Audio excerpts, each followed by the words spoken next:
Tertúlia. Boa tarde a todos. Hoje é dia 20 de maio de 2014, terça-feira, e o número do verbete é 3028. Ele é constituído de 5 páginas, 45 logias e 11 máximos. O título é Interação Acoplamentárium GESCOM, da especialidade Parapercepciologia, e vai ser aqui apresentado pela verbetógrafa veterana, professora Lilian Zollet. Já é o 19º esse verbete, né?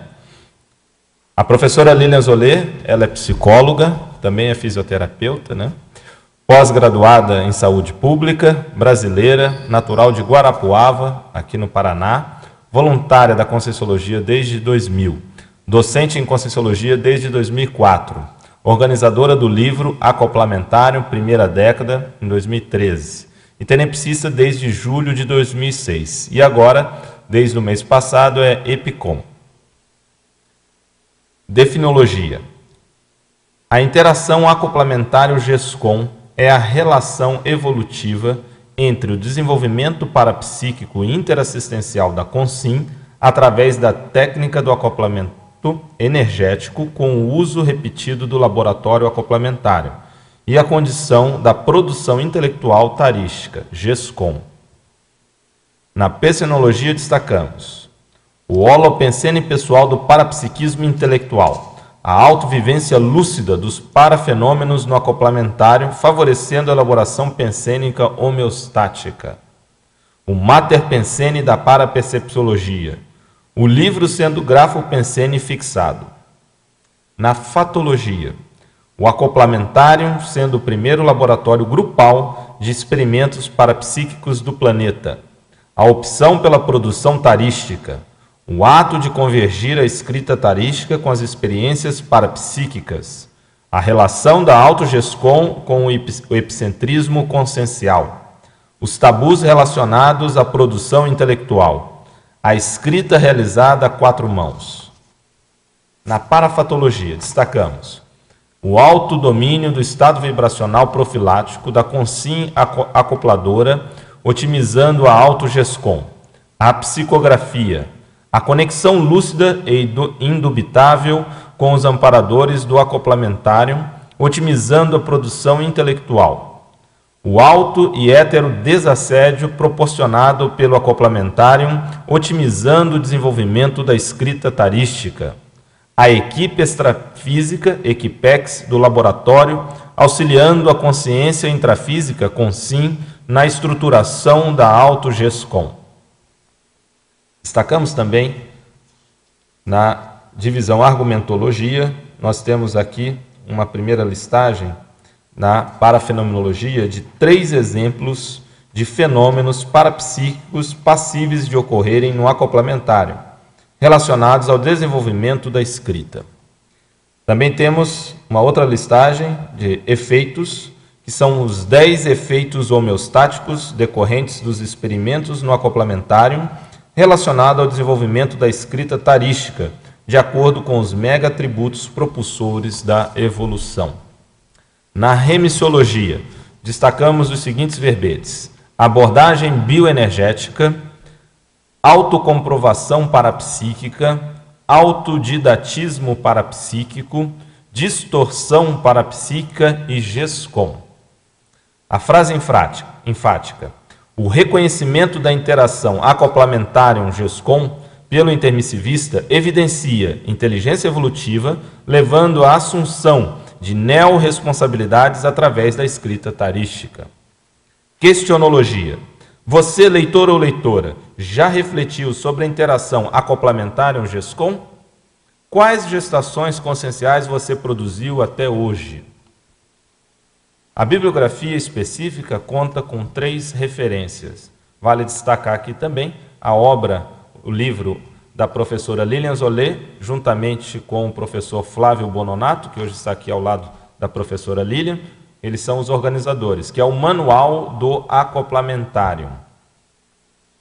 E na mega-análise elaborada pelo professor João Paulo, nós temos os seguintes tópicos: TARES, escrita, produção, cosmoética, cosmovisão, clarividência, bioenergética, parapsiquismo, intelectualidade, paraperceptarium, grafopensenidade, autoconsciencialidade, multidimensionalidade, parapsicopensenidade, interassistenciologia, parafenomenologia, parapercepciologia, experimentologia, laboratoriologia e interaciologia.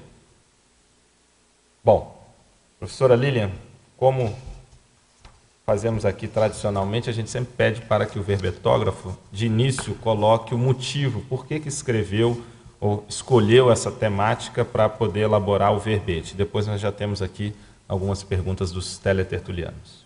Perfeito. Então, boa tarde a todos. O objetivo desse verbete é fomentar mais a importância do laboratório acoplamentário, não somente no desenvolvimento do parapsiquismo, mas sim utilizando essas habilidades bioenergéticas e parapsíquicas para a produção de GESCONs, né? E, para isso, eu trouxe aqui um exemplo, né, que é o caso do professor Flávio, né, e também que a gente produziu o livro Manual do Acoplamentário, utilizando a nossa vivência, as experiências do próprio laboratório e da equipe desse curso. Então, o objetivo principal é passar para os teletertulianos a importância de escrever e aproveitar os seus recursos, talentos, habilidades, cursos que já fizeram para a produção de verbetes, artigos, livros e demais publicações. Ok. Bom, nós temos aqui, então, as questões dos teletertulianos. A verbetógrafa, professora Lilian. Estrangeirismologia, página 11, segunda linha. Quais ações poderia listar para desenvolver o Strong Profile parapsíquico? Eu vejo que no acoplamentário, puxando essa experiência, né, dentro do laboratório, é importante a pessoa, esse Strong Profile, eu vejo que está muito dentro da questão da autoconfiança pessoal quanto ao seu autoparapsiquismo. Então, ela vai desenvolver, com o passar do tempo, devido às repetições que ela faz no acoplamentário, ela vai desenvolvendo uma maior confiança de suas habilidades bioenergéticas. E, naturalmente, ela vai ficando mais forte, esse perfil, né? Esse perfil pessoal mais forte dentro da paraperceptibilidade. Outra questão, pegando esse mesmo princípio de fazer várias vezes o laboratório, além da autossegurança, a pessoa vai tendo uma maior autodisponibilidade, tanto para as consins quanto para as consciexes. E, naturalmente, ela também vai virando um representante dentro dessa área da paraperceptibilidade. Isso vai depender da própria pessoa, né? O que ela faz com essas experiências que ela tem no laboratório. Outro item importante é aquela pessoa que aproveita, de fato, a vivência no laboratório. Então, todas as questões, as curiosidades, a própria inexperiência dela, ela pega essa informação, esse conteúdo, os feedbacks que deram para ela, e ela transforma nisso em autopesquisa. Então, ela vai aprofundar, sim, nesse perfil dela, vai tentar descobrir o seu perfil parapsíquico, vai ver as suas lacunas de personalidade, vai trabalhar habilidades, vai desenvolver, né, capacidades para enfrentar e autossuperar essas lacunas.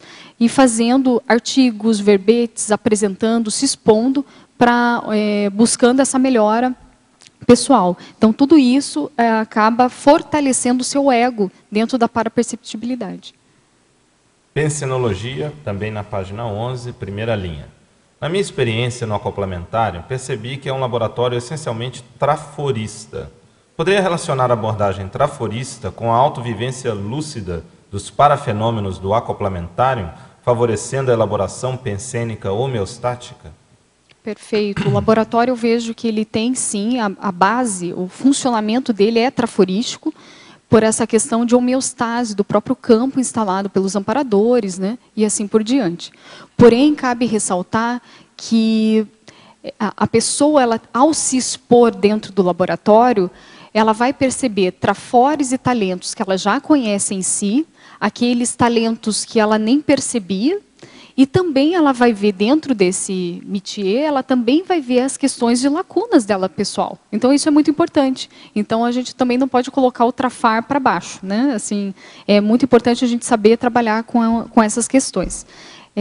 Um ponto positivo do acoplamentário nessa questão traforística é desses talentos que a pessoa acaba descobrindo nela. Então, tem muitos alunos que não se consideram que têm uma boa paraperceptibilidade. E, ao realizar o acoplamento energético, eles acabam descobrindo algum perfil parapsíquico que eles nem imaginavam. Exemplo, clarividência, psicometria, psicofonia, mas estando mais lúcido, né?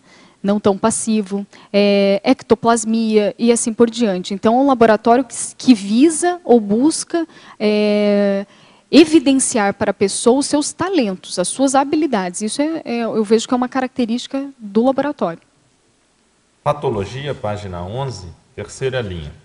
Poderia expandir o ato de convergir a escrita tarística com as experiências parapsíquicas? Esse exemplo eu posso dar na escrita que a gente realizou, né, efetivou do manual do acoplamentário. Então, eu e o professor Flávio Bononato, quando nós estávamos na coordenação do curso, a gente buscou, um dos insights, pelo menos, que eu tive dentro dessa função do laboratório, né, que era a coordenação, era não somente focar nos critérios do curso, otimizações para o aluno no desenvolvimento parapsíquico, mas buscar fazer ferramentas de autopesquisa e escrever sobre essas ferramentas. Então, eu e o Flávio passamos alguns anos, mais ou menos uns 2 anos, 3 anos, reelaborando, na verdade, a apostila do curso que já existia pelos coordenadores, né, que passaram pelo laboratório. Então, a gente começou atualizando essa apostila, procurando mais livros sobre o parapsiquismo, buscando ficarmos mais técnicos dentro dessa área, e com isso, naturalmente, a gente foi aumentando a apostila, até que chegou um belo dia que virou um manual. Então, isso não foi uma pretensão do início. Então, a gente só queria fazer atualizações, melhoras pessoais e também buscar essa otimização para os alunos, e com isso a gente verificou que era possível, sim, transformar num livro. Eu vejo que, na minha experiência, isso foi um marco no sentido de desdramatizar a questão da escrita. Então, eu achava muito difícil escrever, ou existia dentro da minha personalidade, teria que ter um texto perfeito, ou algo assim, uma ideia inovadora, e não é bem assim. Muitas sutilezas que acontecem no laboratório, que passam despercebidas, são necessárias tanto falar como escrever. E escrever é essencial, porque palavra voa, e a escrita fixa, né?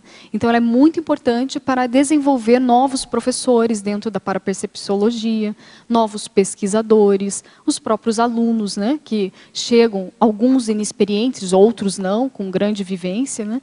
Então, esse foi um marco para mim, trazendo a vivência do laboratório na escrita. Eu vou passar a palavra para o Flávio, para ele trazer a vivência dele.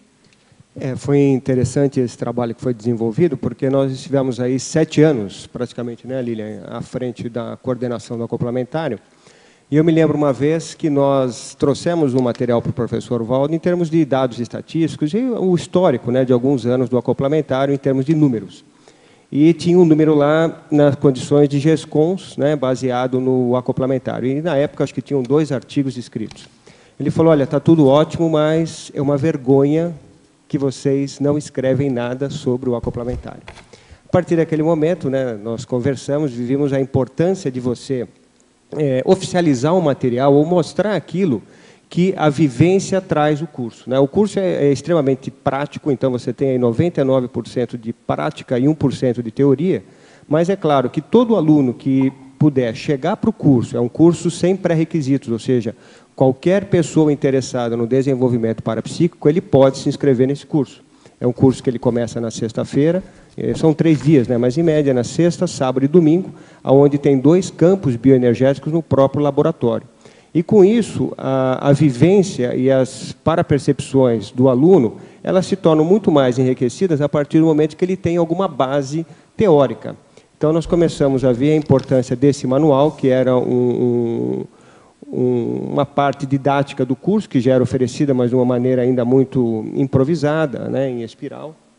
E nós aí realmente resolvemos qualificar esse produto. Então, aí foi a primeira obra, a primeira GESCON mais completa, foi o Manual do Acoplamentário, onde nós conseguimos enriquecer, dar base sobre fundamentação teórica sobre vários fenômenos que ocorrem lá dentro, fontes de pesquisa, e aí também incluímos planilhas de autopesquisa. Então, como ele é um laboratório que ajuda no desenvolvimento parapsíquico, foi também elaborado algumas ferramentas que o aluno, durante o curso, ele pode colocar suas para percepções e ali chegar a alguma conclusão, tomar algumas medidas de prescrição para a continuidade do curso, ou seja, então, para alunos que fazem 2, 3, 4, 5, 6 cursos seguidos, essas planilhas ajudam muito no seu desenvolvimento. Então, a gente viu a importância desse material, a partir disso nós fizemos mais reuniões com toda a equipe e hoje há um incentivo muito grande de artigos, de publicações e pesquisas dentro do curso. Então, realmente, eu acho que foi um marco em termos de produção, associando um curso de laboratório com essa vivência de uma maneira mais grafada. Já que estamos falando aí tanto do livro, que eu acho importante, tem a ver justamente com o verbete, era bom providenciar até para a gente mostrar o livro aqui, né?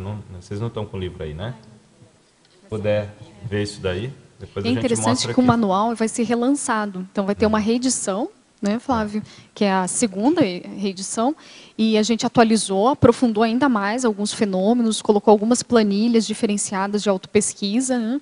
E a gente está vendo um grande resultado dos alunos. O feedback dos alunos o que eles mais trazem para nós, né, ou traziam, né, na nossa época de coordenação, é que está incentivando eles na escrita de verbetes. Isso, para mim, foi assim, fundamental, porque está crescendo o número de verbetes da área da parapercepciologia. Estimula o parapsiquismo e a questão da... E eu vejo que o caminho é associar esses atributos mentais. Então, o parapsiquismo, existem algumas pessoas ainda...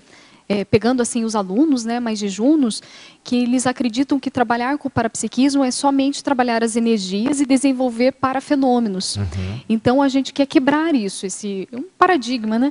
Então, porque para trabalhar o parapsiquismo é necessário trabalhar a intelectualidade, a questão da erudição, associação de ideias, criatividade e assim por diante. E a escrita, ela vem auxiliar. Então, uma das maneiras que eu vejo para desenvolver o parapsiquismo é justamente escrevendo. Então, quando a pessoa ela expande a reflexão, ela começa a formar um arcabouço mais assim concreto da teoria, ela consegue explicar para ela mesma o que acontece dos fenômenos vivenciados por ela. Então, tudo isso, ao passar pelo papel, dá uma dimensão para o leitor muito grande, né, dessa prática. Então, agora a gente vai mostrar aí um manual. Essa é a primeira edição, né, do manual do acoplamentário. Aproxima mais, André. Isso. Qualquer pessoa pode adquirir esse material, o livro, né? Para quem não conhece, ó, aí a capa é a foto do acoplamentário. Esse é o laboratório. Então, é o primeiro laboratório grupal para o desenvolvimento parapsíquico, aqui dentro do CAEC. Pode ser adquirido na Epígrafe, né? Ele pode ser adquirido na Shopcons ou quem está em Foz do Iguaçu, na livraria Epígrafe. Ok? Professora Lilian, Fatologia, página 11, terceira linha de baixo para cima. Poderia falar sobre o neodesafio cognopolitano de ampliar o número de escritores conscienciológicos?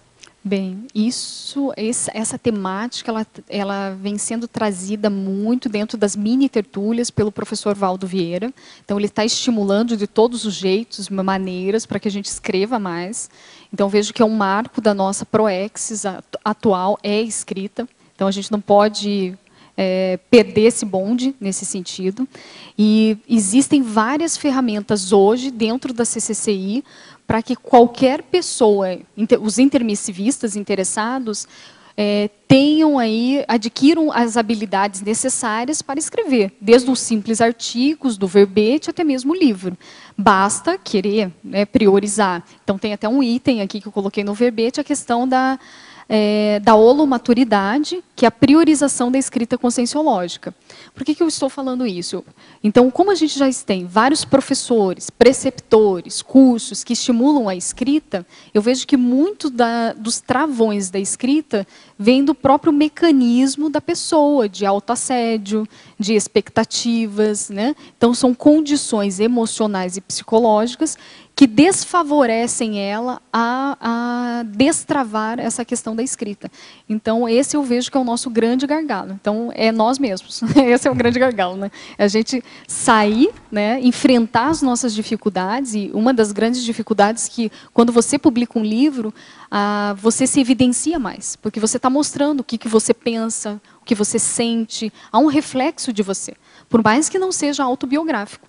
Então, ele vai trazer, vai explorar a sua pensenidade, o seu padrão, o seu mater pensene. E muitas pessoas têm receio dessa condição, né? Então, vale a pena fazer aí, colocar esse Labicom para fora, porque nós temos muita gente para assistir, muita gente para ajudar e também sermos assistidos, né? Então, o público-alvo está aí e cabe a nós, intermissivistas, colocar em prática, né? Assumir essa questão da conscienciologia e da TARES, né? Perfeito. Na Fatologia, página 11, primeira linha, o acoplamentário, sendo o primeiro laboratório grupal de experimentos parapsíquicos do planeta, poderia explicar como funciona esse laboratório? E, ainda continuando, a Consinc tem medo de ver Consciex. Poderia tentar se superar nesse tipo de laboratório ou seria inadaptado para ela? Perfeito. Então, o laboratório acoplamentário, como o próprio nome diz, é um laboratório. Então, eu enfatizo muito isso, porque não é um curso habitual. Então, por ser laboratório, ele tem uma estrutura física destinada somente para fazer experimentos parapsíquicos. Então, esse laboratório ele está dentro do CAEC, que é aqui em Foz do Iguaçu. Ele é imerso por natureza, então ele está dentro, ele é constituído, né, o laboratório, ao redor desse laboratório existe essa natureza abundante, que facilita a questão da ectoplasmia, devido à própria lignina, né, das plantas, né, vegetais e os próprios subhumanos que percorrem essa região. Então, facilita muito a estruturação dos parafenômenos. E o laboratório, como que funciona? Então, a gente estimula o aluno, na sexta-feira existe uma parte teórica, rápida, para abordar quais as técnicas que nós vamos desenvolver no sábado e domingo dentro do laboratório, para que todos os alunos participem, né, e sejam estimulados a verificar a sua condição, a sua autoavaliação quanto ao seu parapsiquismo. Essas técnicas seriam quais? O acoplamento energético, que é a interfusão das energias entre duas ou mais pessoas. Então, o aluno vai sentar à frente de um EPICOM, e ambas as pessoas exteriorizam as energias, formando, assim, essa interfusão. E desse acoplamento energético surgem fenômenos parapsíquicos, dentre eles a clarividência facial. Então, as pessoas vão olhar fixamente no rosto, né, uma da outra, EPICOM coadjuntor, que a gente fala, que é o nome do pesquisador, e ali eles vão vivenciando um mercado de opções de fenômenos parapsíquicos, né? Então, com isso, o aluno vai desenvolver a questão do parapsiquismo de maneira lúcida, ele não vai estar passivo, a gente estimula ele a ficar olhos abertos ou entreabertos. Ele vai estar ombro a ombro trabalhando com a equipe extrafísica e intrafísica, no caso com o EPICOM, e ele descobre a sua potencialidade. Como é que é o seu padrão de energia, a sua qualidade de energia, o seu público-alvo no sentido de consciências, o seu nível de rapport com pessoas ou não, o seu perfil parapsíquico é mais clarividente, clareaudiente e assim por diante. Então, o laboratório propicia esse sentido. Então, essa que é a estrutura, a dinâmica do curso. E à tarde é feito debates, aonde todo mundo tem ali fomentado a participação, né, onde eles falam de suas vivências, experiências, a refutação, a crítica. Então, o laboratório ele também traz essa questão de pensamento crítico do aluno. Então, isso é fundamental no laboratório. Após cada acoplamento realizado, busca-se fazer com que todos os participantes relatem objetivamente o que eles perceberam. E com isso a gente vai traçando, o que é fato dentro do que aconteceu aqui na multidimensionalidade, o que pode ser uma viagem na maionese, né? E o que a gente não sabe ainda, mas podemos investigar. Então isso é muito importante dentro dessa construção do parapsiquismo. E dentro dos debates à tarde também é fomentado que o aluno traga assim as suas vivências para ser refutado, questionado entre todos, né? Então, vira um grande debate. E isso favorece muito o desenvolvimento do parapsiquismo. Por quê? Porque muitos de nós, né, se a gente for pegar o ocultismo, vendo a história humana, né, sempre teve parapsiquismo, mas de uma forma mais oculta, né? Um grupo seleto, né, onde não se trocavam muitas ideias, simplesmente ficavam nesse subgrupo, né? E aí criava-se uma aura mística, né, que nem todos poderiam ter esse talento ou essa habilidade bioenergética ou parapsíquica.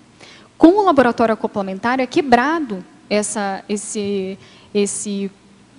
ideia. E é colocado que todos nós temos, sim, condições de desenvolver inúmeras habilidades bioenergéticas, parapsíquicas, e se a pessoa não tiver, naquele momento, uma clarividência, ela tem técnicas hoje para desenvolver esse talento. Então, isso é muito importante. Então, a gente verifica o quê? Que o parapsiquismo é inerente a todo mundo.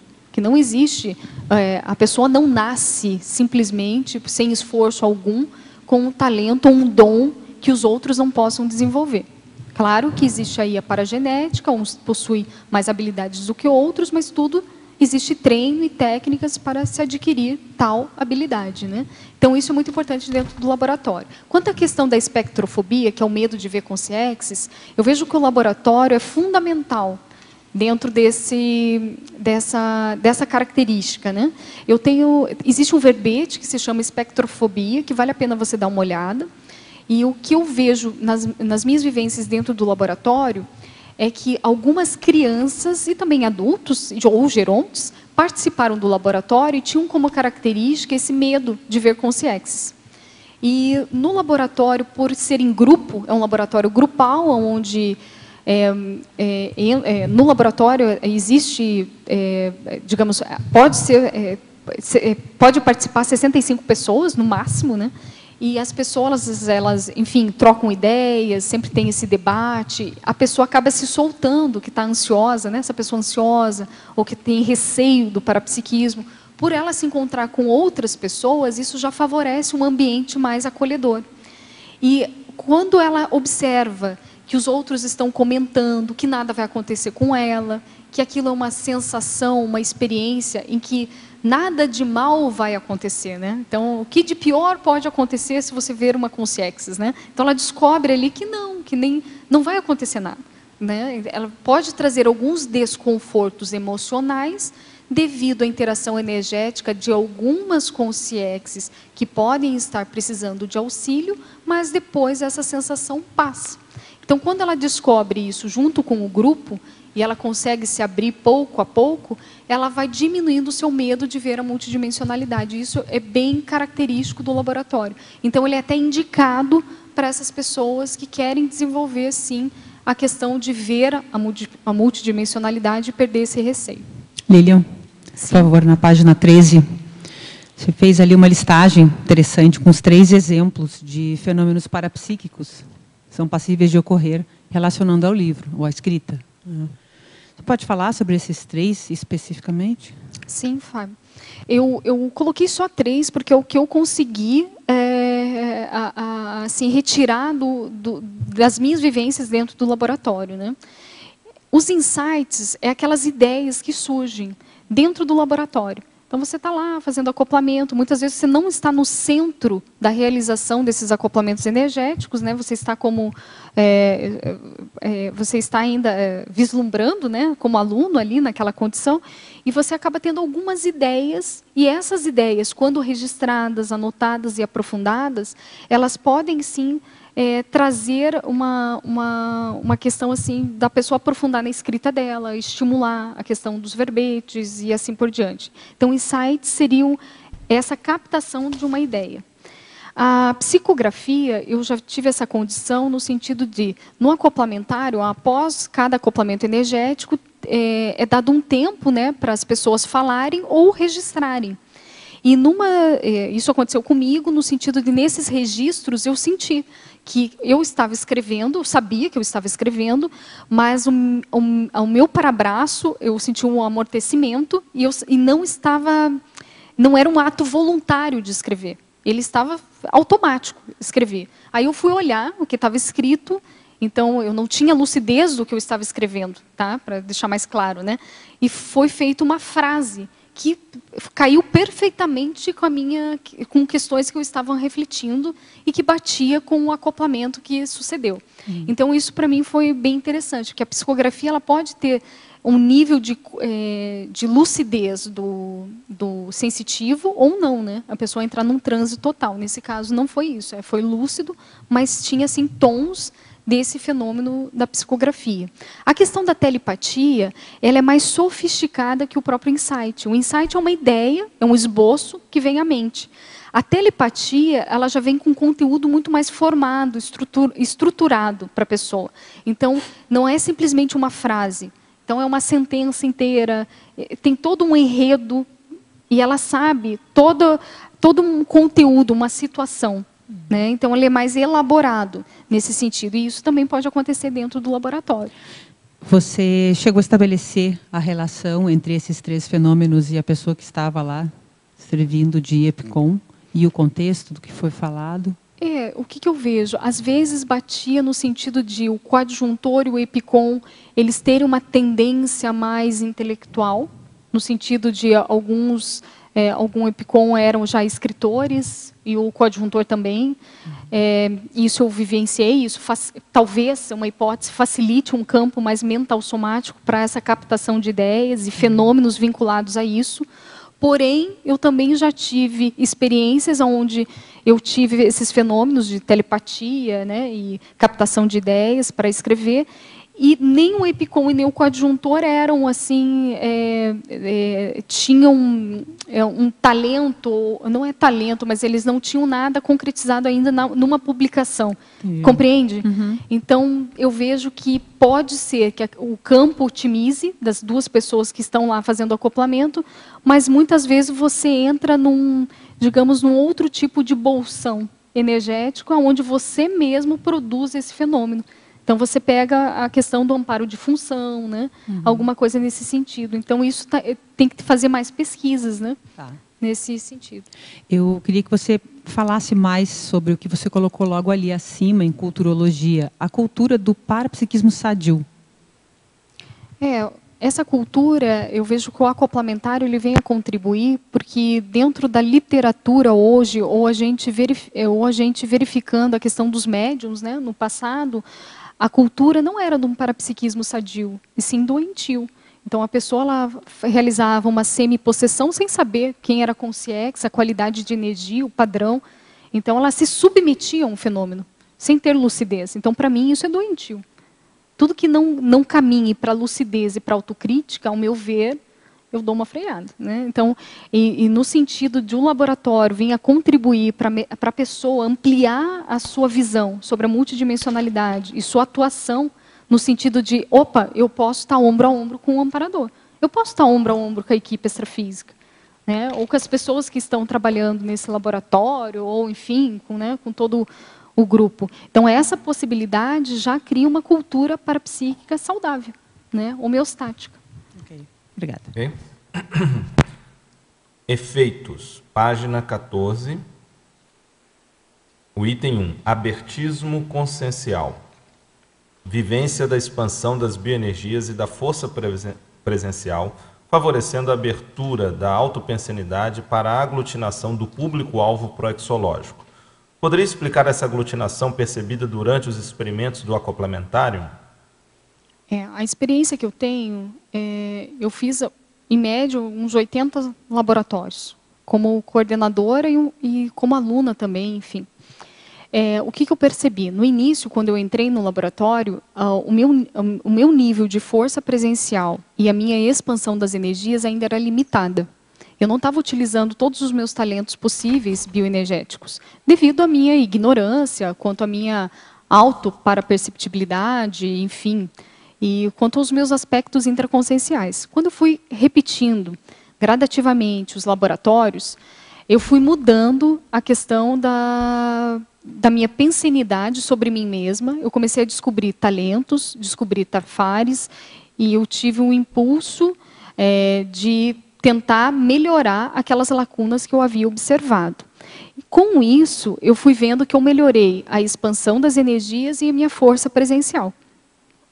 E, além disso, eu também vi a questão da autopensenidade, que é óbvio que se você melhora as suas energias, automaticamente houve alguma mudança pensênica para isso, né? Porque é tudo junto, pensene, né? Pensamento, sentimento e energia.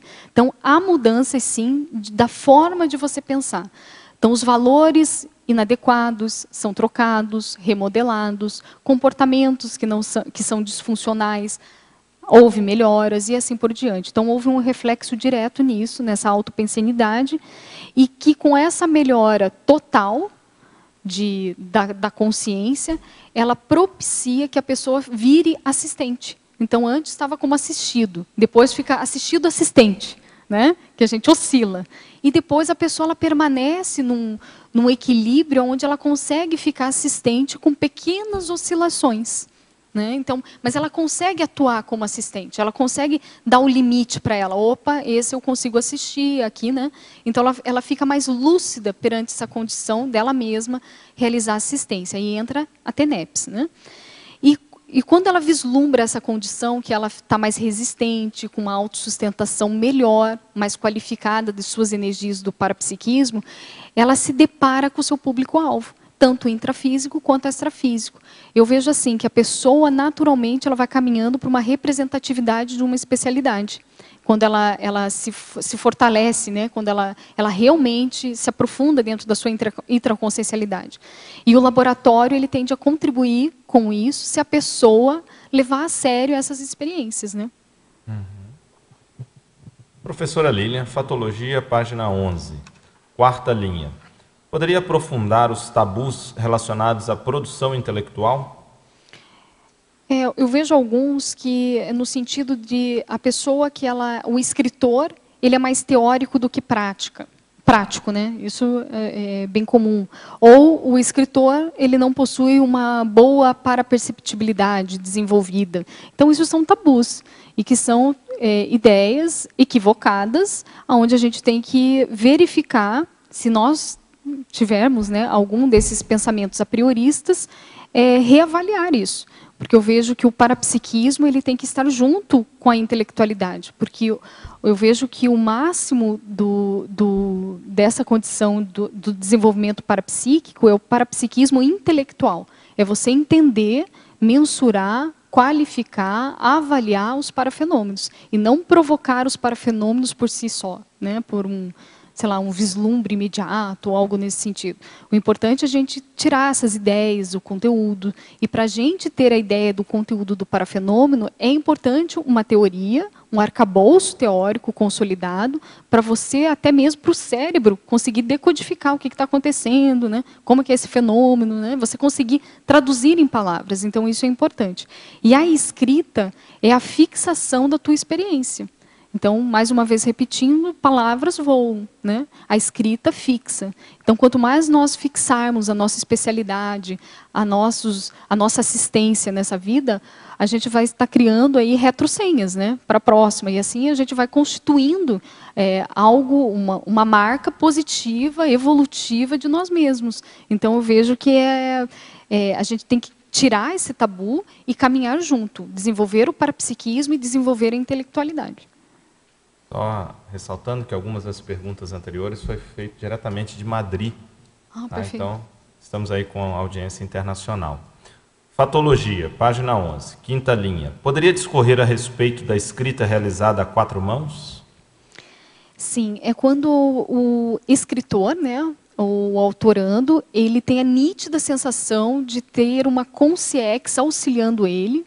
Então, por isso, 4 mãos, né? 2 intrafísicas e 2 extrafísicas, nesse sentido, né? Para mãos. Mãos, Então, isso é muito comum dentro da escrita conscienciológica. Eu vejo que a gente tem que aproveitar mais essa oportunidade. Então, quando a gente está redigindo um verbete, vários verbetógrafos comentam, né, desse fenômeno, digamos assim, né, de vir a ideia ou perceber mesmo a sensação de uma semi-possessão benigna, tanto na apresentação quanto na escrita, né, do livro. Então, aí é um fato que evidencia que a escrita propicia o desenvolvimento parapsíquico, né? Se a pessoa estiver com uma cuidade ou com foco de atenção nesse sentido. Então, nas 4 mãos é nesse sentido. Outra também ideia que eu quis colocar no verbete é que o acoplamentário, como ele é um curso trabalhado em grupo, então a gente realiza 65 pessoas entram no laboratório para vivenciar o fenômeno. Existe toda uma equipe intrafísica especializada que traz a segurança necessária para esse desenvolvimento parapsíquico e assim por diante. A gente viu que a escrita vinculada ao laboratório era muito produtiva em grupo. Então, a gente sabia, cada um escrevia por si, individualmente, mas quando a gente começou a puxar, principalmente eu, o Flávio, o Guilherme também, que foi um dos coordenadores, a puxar essas pessoas para a escrita, a equipe, né, fomentar na equipe a escrita em grupo, que é no sentido assim, 4 mãos, que às vezes 2 se uniam e escreviam, né, e assim por diante. Isso otimizava muito a questão do próprio laboratório e da motivação da equipe, a motivação da especialidade para possíveis renovações. Então, pode também fazer essa analogia nesse sentido. Neossinapsiologia, página 12. Poderia exemplificar as neossinapses adquiridas através dos parafenômenos no acoplamentário, otimizando a produção mental somática? Eu vejo que todo acoplamento energético, quando proporcionado de maneira cosmoética, no caso do laboratório acoplamentário, ele faz uma limpeza energética, né? Quando a pessoa ela permite que ocorra isso, né? Essa interfusão, essa troca de energias. E isso a pessoa tem muito a ganhar quando ela fica aberta, porque ela sempre está, essa limpeza, além dos chakras, ela também faz uma limpeza das redes neuroniais da pessoa. Ou seja, ela acaba, por ela ficar aberta com as energias, ela também fica aberta a ideias. Então, é um reflexo, né? Então, ela fica aberta a novas possibilidades.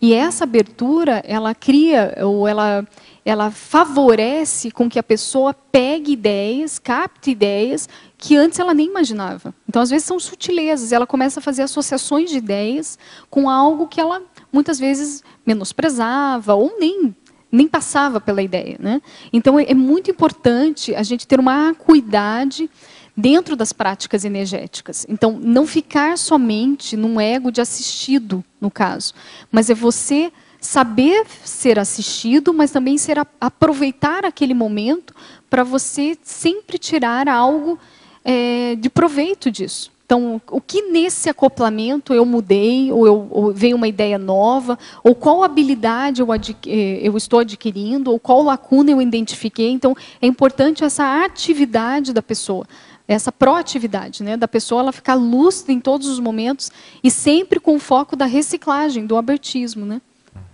nesse sentido. Professora Lilian, tenho sonhos onde estou sempre ajudando pessoas, tipo resgate de acidentes. Percebo 2 situações. Parece que vejo a cena pelos olhos deles. No dia seguinte, estou com vários hematomas, principalmente nas pernas, pois muitos deles estão no chão e tentam segurar em mim. Estes hematomas não doem e somem facilmente. E por que ver a cena como se eu fizesse parte dela? Pode me orientar? É possível. A questão é você trabalhar muito as suas bioenergias. Então, a primeira coisa é estado vibracional. Uma pessoa que ela tem uma soltura energética de tal nível que você está relatando, né, que tem aí essa percepção mais lúcida de resgate extrafísico, ela tem que ter um domínio energético. Então, quanto mais lucidez, mais responsabilidade. Então, se for isso mesmo, a questão é trabalhar muito o estado vibracional e não permitir que ocorra essas materializações em si, né, de hematomas, no caso, que são um nível negativo ainda, que é uma assimilação ainda desse processo. Então, eu vejo que o seu alerta está na desassimilação. É você trabalhar mais com as suas energias e limpar o ambiente onde você dorme. Então, eu vejo que isso é fundamental para um sensitivo, independente de suas habilidades. Então, todo quarto, todo ambiente deve ter essa limpeza. E como é que faz essa limpeza energética? Exteriorizando as suas energias através da vontade, mantendo pensamentos positivos, né? Se por acaso vir pensamentos negativos nesse momento, cortar imediatamente, é matar ou morrer, né? Exteriorizar a energia nesse ambiente para você fazer um encapsulamento, né? Uma limpeza desse ambiente. Isso vai favorecer as projeções e vai diminuir qualquer questões mais nosográficas desse sentido, né? Então, isso é importante. E outra coisa, estudar projeção. Se o seu foco é a projeção, você está vendo que tem alguma abertura para isso, tem algum talento, é você ficar técnico nisso. Então, pega o Projeções da Consciência do professor Valdo Vieira, né? Tem várias técnicas, tem vários relatos onde ele fala de resgate extrafísico. Aumente o seu arcabouço teórico sobre isso para você ver, opa, até onde é imaginação, até onde eu estou é um processo fisiológico, até onde é um processo realmente extrafísico, né? Então, acho muito importante a gente ter essas ponderações, né, dentro desse processo da parafenomenologia.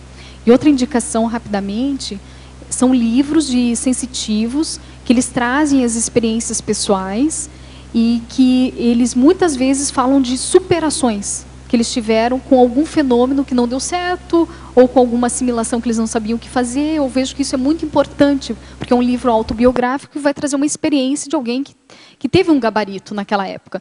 Um exemplo disso é No País das Sombras, da médium Elisabeth Desperance, que era uma médium que tinha um talento intelectual muito grande, e ela fez uma associação do parapsiquismo com a questão da intelectualidade da escrita. Então, vale a pena dar uma olhada. E o outro seria Muitas Vozes, da médium Eileen Garrett, tá? Que também produziu muito com a sua intelectualidade, produziu várias GESCONs, e ela trouxe um parapsiquismo mais intelectual. Ambas tinham projeção, ambas faziam resgate extrafísico, mas utilizavam isso de uma maneira mais assertiva. Talvez ajude. Professora Lilian, Parafatologia, página 12, terceira linha. Poderia falar e exemplificar as extrapolações parapsíquicas? As extrapolações é todos aqueles fenômenos que não são habituais para a pessoa e que em um dado momento ocorrem pontualmente e que podem evidenciar, sim, que ela pode ter gabarito ou habilidade, se ela trabalhar, para alcançar esse fenômeno parapsíquico de maneira mais frequente, né? Então, no laboratório acoplamentário, é bem comum verificar pessoas relatando essas extrapolações parapsíquicas, porque o campo instalado por várias pessoas com o mesmo objetivo de desenvolver cosmoeticamente os parafenômenos favorece a isso. Então, são pessoas que nunca tiveram clarividência e, de repente, têm uma clarividência muito ampliada, com muita lucidez, com muito conteúdo extraído desse fenômeno. E para ela, naquele caso, foi uma extrapolação. Então, com isso, a pessoa abre as portas. Opa, eu quero desenvolver isso, eu quero ficar assim no meu dia a dia. Então, ela começa a correr atrás de técnicas para ela manter esse padrão. E assim, a gente tem inúmeros exemplos, né, de cada pessoa, de vários níveis, várias qualidades e assim por diante. Lilian. Sim. Você mencionou agora há pouco a mudança do perfil do assistido para o assistente, né, que a pessoa ela vai num crescendo e ela passa por algumas oscilações e vai adquirindo um novo perfil. Você pode falar mais e dar exemplos dessa mudança de perfil? Eu vejo que no início a pessoa muito jejuna, óbvio, por ser jejuna, a condição vai ser mais de assistida. E o que é o jejuno? É aquela pessoa que conhece pouco de si mesmo. Então, ela ainda não consegue ter uma segurança com fatos, correto? Um equilíbrio energético, emocional e psíquico para estar à frente de uma assistência. Então, ela fica como assistido. Isso está tudo certo. Todo mundo passa por isso. E até mesmo o mais experiente, ele vai cair como assistido. Isso é natural, né? Por causa do processo do ciclo da interassistência. Mas eu vejo que o caminho a pessoa, se ela se predispor a um aprofundamento da autopesquisa, na questão da conscienciometria, ela entender um pouco mais do temperamento dela, mas com lucidez. Porque também temos aquele assistido, aquele jejuno, que acha que sabe tudo. Então, ele acha que descobriu, que sabe todo o seu temperamento, tem os gráficos, tem tudo, mas na prática faz pouco. Isso é jejum. Isso é superficial. Então, é aquela pessoa que investiga, diagnostica o que tem e faz algo de prático e produtivo, mostrando resultados de melhora, correto? Isso é aprofundamento. Então, eu vejo que esse ciclo produtivo de autopesquisa favorece uma condição da pessoa trocar o lado de vítima, do assistido, para um lado mais de preceptor ou de auxiliar, que seja, num nível mais assistente. E ele está lúcido, ele sabe o limite dele. Isso é lucidez, compreende? Ele sabe, aqui eu posso entrar, eu posso ajudar, aqui não. Meu colega tem mais gabarito. Então, ele sabe o que ele é capaz de fazer e o que ele ainda não tem habilidade. Então, esse tem já uma predisposição maior para ser mais assistido. E quando você fala de assistir, então assistir sempre com o domínio bioenergético, no momento que a pessoa tem a lucidez e aplica isso, mas eu vejo assim que não é só o domínio bioenergético, compreende? Não é só o domínio das energias em si, mas é aquela pessoa que ela aprofunda na sua intraconsciencialidade. Ela não fica acomodada ou fica superficial aos seus traços. Ela recicla isso. Eu vejo que o parapsiquismo ele está diretamente proporcional à questão da reciclagem. Então, não adianta você ter fenômenos parapsíquicos se você não tem maturidade para lidar com esses fenômenos. Se continuar esse ciclo, vai dar na cabeça do próprio sensitivo. Correto? E eu vejo assim que é inevitável isso. A gente vê na história, se a gente ler um pouco mais sobre pelas autobiografias dos médiuns, a gente vê isso. Muitos imaturos tiveram o quê? Macro-PK, acidentes de percurso e assim por diante. Por quê? Pela própria imaturidade, né? Pela falta da reciclagem, pelos fraudes que fizeram, por imaturidades que eu falo, são valores anticosmoéticos, vaidade, prestígio, e aí entra um monte de quesitos, né? Então eu vejo que é essencial. Quer trabalhar, quer ser assistente, primeira coisa, a gente não consegue doar o que não tem. É impossível. Então energia não tem máscara, não tem como eu me maquiar e falar, agora eu estou equilibrada, né? Fazer um sorriso e assistir. Não existe essa possibilidade. Então na hora que você vai assistir de fato, você vai dar aquilo que você tem. Então, e o assistente, quando ele está nessa posição e vai fazer essa troca energética com outra pessoa, ele está atuando como uma isca, correto? E ele vai sentir desconforto. Se ele não estiver preparado para esse desconforto, na hora ele treme e vira assistido.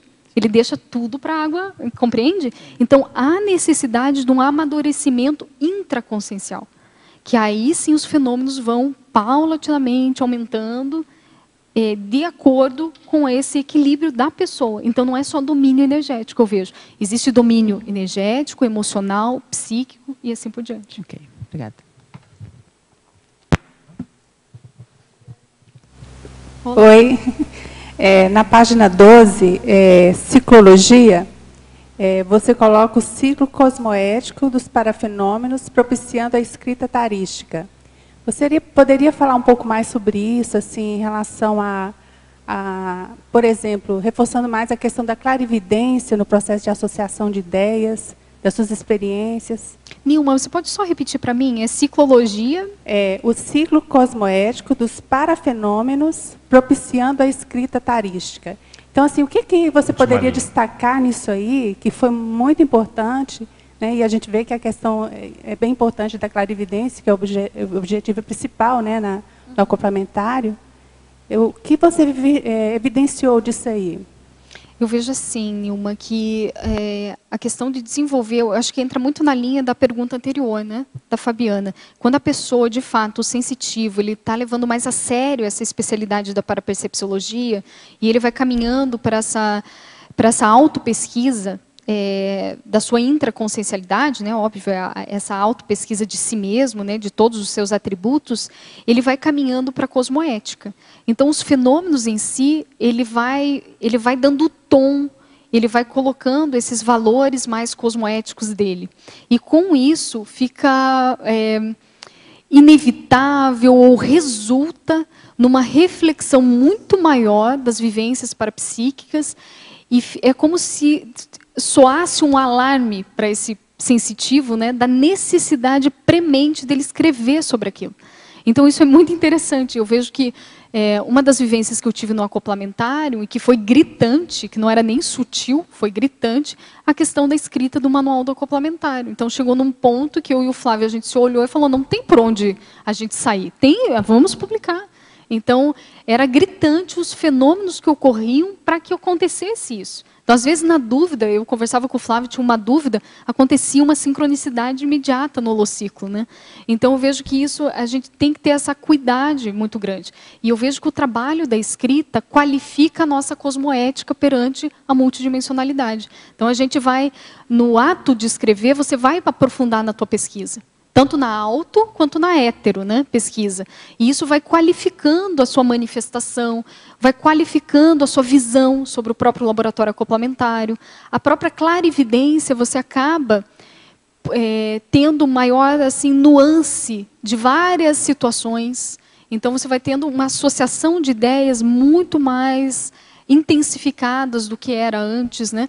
Do simples fato de querer escrever ou publicar. Então, é como se você ligasse numa tomada e seus sensores fossem ampliados. E tudo você vai associando ideias no fenômeno, né? Então, a tua clarividência vai aprofundando muito mais.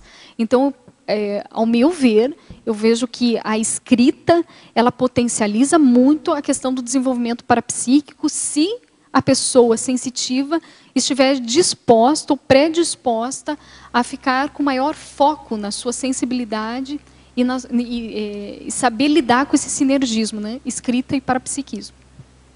Professora Lilian, aqui agora uma questão direto de Porta Westfálica, da Alemanha.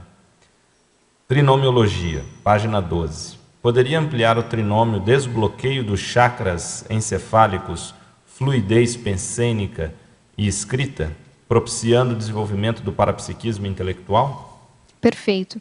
Então, o que eu vejo num laboratório acoplamentário, que no ato de realizar o acoplamento energético, essa interfusão das energias, pelo fato da pessoa ela estar predisposta a abrir, né, seu energossoma, favorece esse equilíbrio dos chakras, naturalmente. E os chakras que eu vejo que são mais trabalhados no acoplamentário são os chakras encefálicos, que é o frontochakra, coronochakra e o chakra nucal, né? E esses chakras, eles têm por si só uma relação direta com a captação de ideias. Então, o coronochakra desenvolvido, quando expandido, ele possibilita essa captação de ideias, né? Essa extrapolação, muitas vezes, dos fenômenos parapsíquicos, né? Ele gera a descoincidência maior dos veículos, né? Ele é como se fosse o propulsor, né, dessa questão energética. A clarividência, ela também possibilita essa questão de ampliar a sua visão, não simplesmente da multidimensionalidade, mas de todos os contextos e até mesmo intrafísico. Então, ela amplia esse olhar, essa cosmovisão. Então, eu vejo que o laboratório ele possibilita, sim, esse destravamento energossomático, e com isso, naturalmente, a pessoa ela vai modificando isso de um modo lento, ou dependendo da pessoa, né, pode ser lento, pode ser mais rápido, a modificação da sua pensenidade. Um exemplo prático, tem pessoas que elas têm uma crença de si mesmo que elas são incapazes de perceber a energia. Então, olha lá, o pensamento dela, ela está nosográfico, correto? E esse pensamento, frequentemente ela tendo, vai gerar bloqueios nela, correto? De autoexpressão. Então, ela sempre está tentando, né, não se evidenciar, porque senão os outros vão perceber que ela não tem essa habilidade, né? Então, estou dando um exemplo. Então, esse processo de pensamento disfuncional, ele age diretamente em bloqueios de chakras. É a própria pessoa que faz o bloqueio dela, né? E quando isso é frequente, lá desde a infância, né, eu tenho vários anos assim, provavelmente esses bloqueios vão se cronicificando. Quando ela faz um experimento diferenciado em sua vida, aonde ela se desamarra, né, desses pensamentos, ela se permite, eu vou trocar energia aqui. E ela começa a ver que, opa, ela tem sensibilidade. E que essa crença, ou esse pensamento disfuncional, não é fato. Que aquilo é uma imaginação, não é real. Ela colocou uma norma que está equivocada. Então, ela começa, olha, eu tenho um talento de trocar energia, eu sou ectoplasta, olha só, várias pessoas dentro do laboratório estão falando que perceberam a minha energia.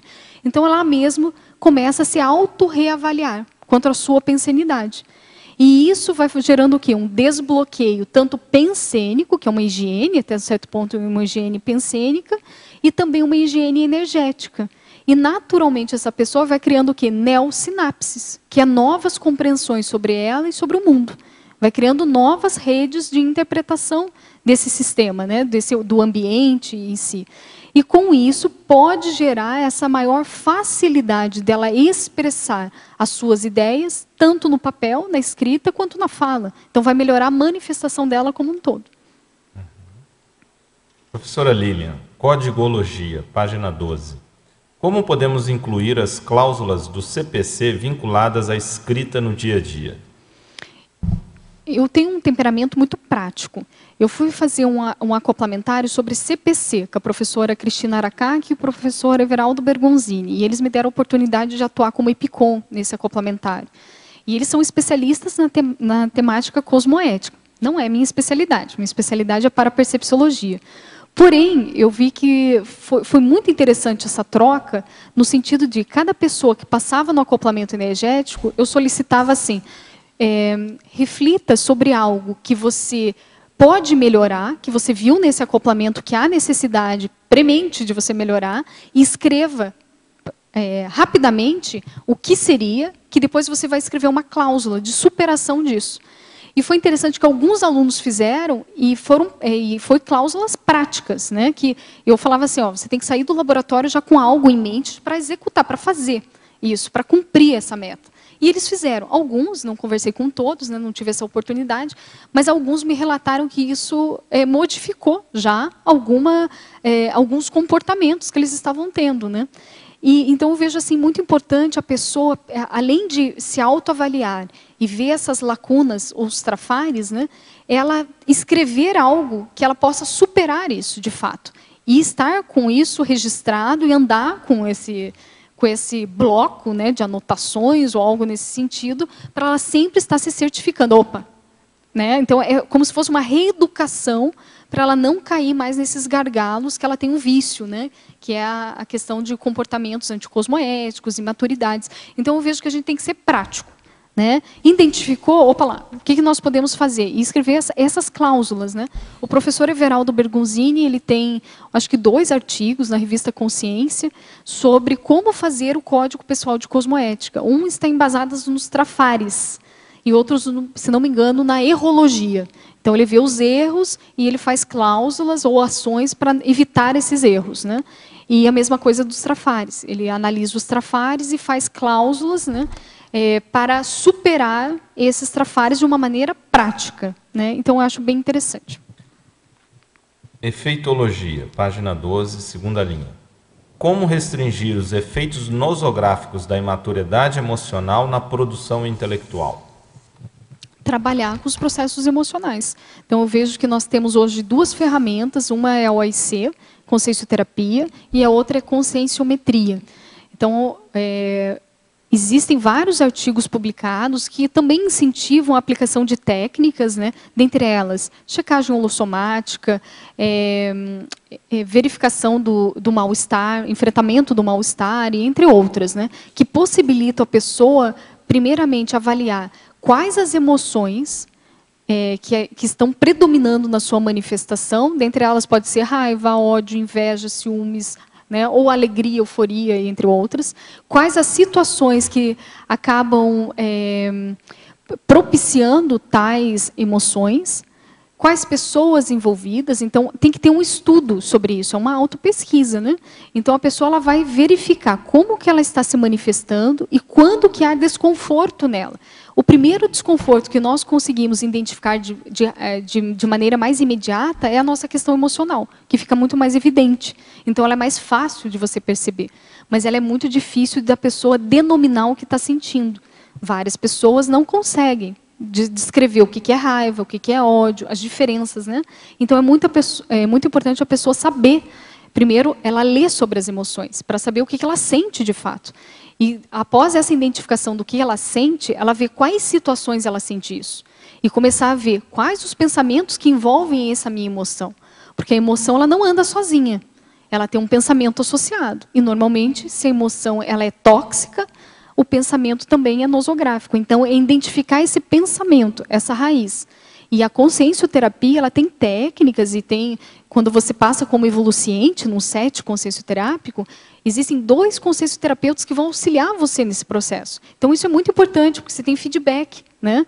Então, eu acho que vale a pena, todo mundo que se interessa em desenvolver o parapsiquismo, aumentar essa questão da sua realidade íntima, né? Essa questão da autopesquisa, passando, sim, por essa questão do evoluciente, da consciencioterapia e também da conscienciometria, com Sincobaia, né? E assim por diante. Isso melhora a realidade, a visualização de si, né? Da realidade que você tem de si mesmo, a visão dos outros, e assim melhora também o teu aspecto mais multidimensional. Né? É você tirar os seus vícios. Né? Lília, na página 12... Na página 12, na efeitologia, o efeito homeostático do vislumbre da multidimensionalidade. Poderia comentar um pouquinho? Esse vislumbre é a pessoa ela conseguir adentrar na Dimener, que é a dimensão energética, ela conseguir visualizar os fenômenos parapsíquicos através da clarividência, clareaudiência e assim por diante. O que eu vejo associado à GESCOM, né? Quanto mais aberta a pessoa estiver, mais mais facilmente ela vai captar ideias oriundas do extrafísico, né? Mais fácil será essa conexão com os amparos, mais fácil será ela decodificar um assistente de um assistido, no sentido tanto intrafísico quanto extrafísico, mais fácil será ela decodificar como ela está, né? E assim por diante. Então, é muito importante esse processo para vislumbrar a multidimensionalidade. Eu vejo que um dos primeiros passos é ela estar predisposta, aberta. Mínimo que seja, tem que ter uma abertura para enfrentar essa nova realidade. Trazendo o acoplamentário aqui, eu lembro de uma dica do professor Valdo Vieira, quando eu e o professor Flávio Bononato, a gente levou para ele algumas sugestões de modificações do laboratório acoplamentário. Eram aulas, que a gente sempre dá aula do que é o laboratório, né? E assim por diante, e a gente queria qualificar um pouco mais, né? Se era possível qualificar um pouco mais essa parte teórica. E o Valdo, ele deu um sorriso imenso e falou assim, vocês têm que colocar um estereograma dentro do laboratório acoplamentário. Na época, ninguém entendeu o que o estereograma tem a ver com clarividência e desenvolvimento parapsíquico. Ele teve que dar uma aula para nós, né? Porque a gente estava totalmente bitolado, né? Então, o estereograma ele trabalha com os olhos físicos, né? Então, a pessoa ela vai ter uma imagem, né? Que é uma imagem abstrata, mas quando ela remodela o olhar, ela vê uma imagem que é tridimensional. E isso não tem a ver imediatamente com o parapsiquismo. Aí ele respondeu assim, não, mas tem a ver com flexibilidade mental. A gente, nossa, como assim? Ele falou assim, que a pessoa que ela tem uma dificuldade de retirar informações de um simples estereograma, ela tem dificuldade de tirar de outros contextos intrafísicos. Isso foi muito interessante. Daí eu comecei, olha a associação de ideia dele, né? A criatividade dele.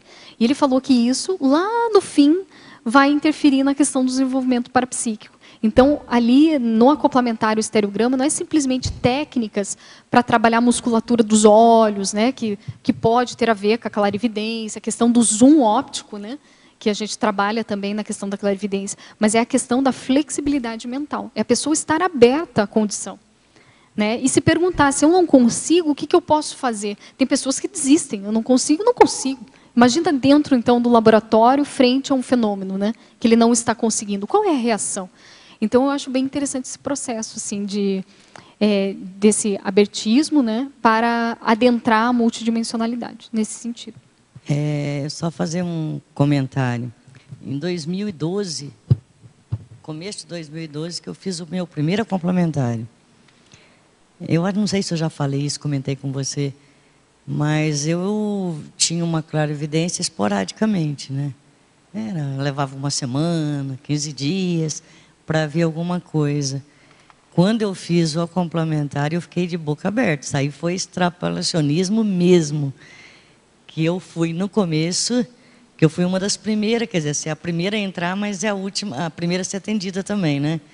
Aí eu fiquei lá, tranquila, esperando. Aí, de repente, aconteceu um monte de fenômeno antes de eu ser atendida, né? Se eu fazer o acoplamento direto. Aí, na hora que começou o acoplamento propriamente dito, eu comecei a ver tudo. Falei, não estou acreditando, não é possível, não tem lógica, né? Aí, um atrás do outro. Isso aí foi extrapolacionismo. E toda vez agora que faz um complementário ou dinâmica, eu acho que isso aí ajuda muito. E foi o complementário. Eu tenho uma vivência oposta à sua. Então, quando eu fiz o primeiro laboratório acoplamentário, que na época eles faziam até sorteio, que era muita gente que queria fazer, imagina, era uma novidade, né?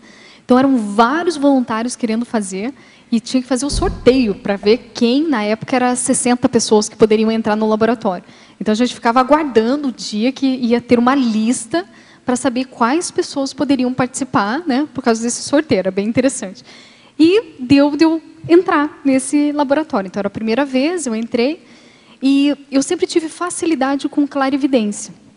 Então, desde pequena, essa facilidade, né? Então, eu achava assim, para mim, tudo bem, né? Vou entrar, quero me qualificar, né? E assim por diante.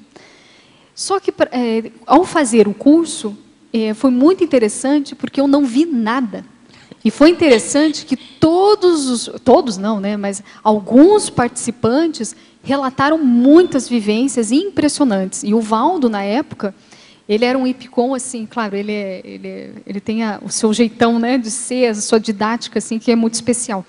E ele falava para as pessoas assim, ele apontava, olha, para a mão, está aqui no lado direito do coadjuntor. E ele parava o curso e pedia para todo mundo olhar. Ele devia esterilizar muita energia para todo mundo. Aí um aluno falou assim, nossa, está quase materializado. Eu falei, gente, eu não vejo nada. Aí o Valdo comentou assim, quem não vê é boboca. Eu falei, ixi, eu sou boboca, né?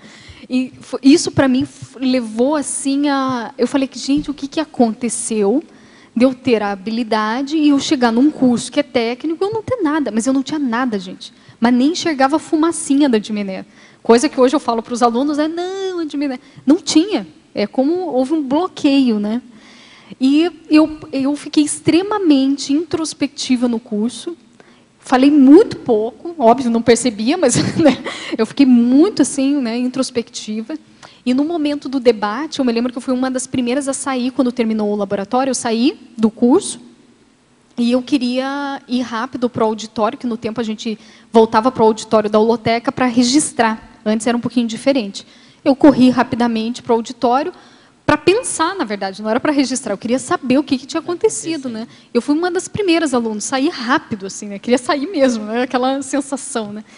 E nisso, o Valdo, percorrendo, ele saía por ali, ele olhou, eu estava num estado assim de, digamos assim, apreensivo, né?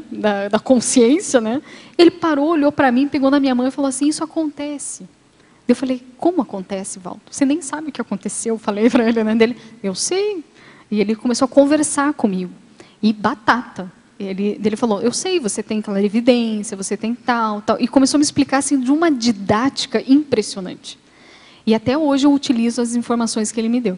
Então, daí ele comentando, olha, você está passando por renovações. E batata, o que era renovação? Desassédio. Né? Tinha o processo do autodesassédio, heterodesassédio, né?